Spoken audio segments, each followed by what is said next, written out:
Well, welcome, folks, to this edition of the 700 Club. Vox Populi, the voice of the people. Today is the day we feature your voicemail questions on the air throughout our program. So get ready for 3 riveting rounds of your questions and answers coming up. But first, take a look in the news. The escalating border crisis.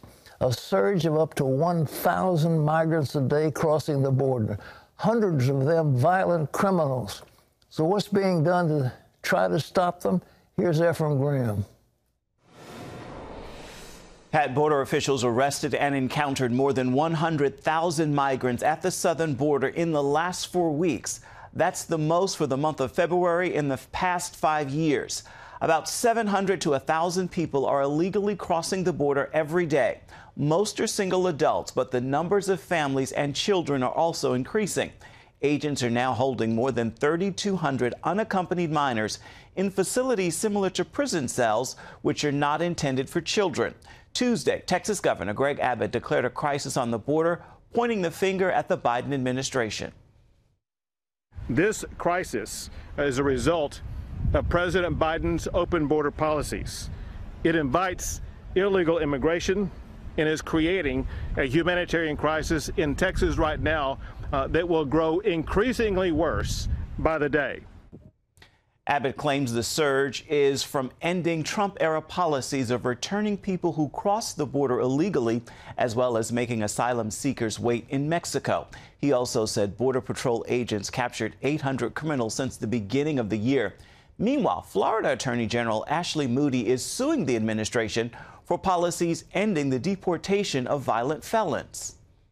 First, they canceled Operation Talon, which targeted sex offenders here in the United States illegally. And now they've released guidance, which is basically releasing into our streets serious criminal offenders. They're canceling detainers and requiring our law enforcement leaders to release them back into our state. The AG says she's going to hold the administration accountable in federal court. A powerful new White House counsel aims to promote gender ideology across the federal government, but critics say it actually threatens women's rights.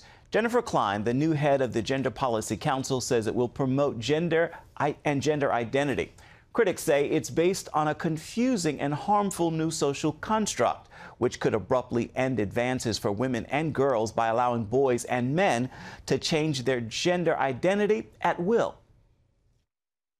The name is nice, Gender Policy Council, but it's not about advancing women. It's not about advancing girls' interests. It's not about protecting sex-based rights. It's about enshrining gender identity across the federal government and making policy decisions on that basis. The council's broad scope and access to cabinet secretaries mean it could profoundly change U.S. policy both at home and abroad. Computer hackers broke into a Silicon Valley company, gaining access to 150,000 surveillance cameras, live streaming from companies, hospitals, police departments, prisons, and schools.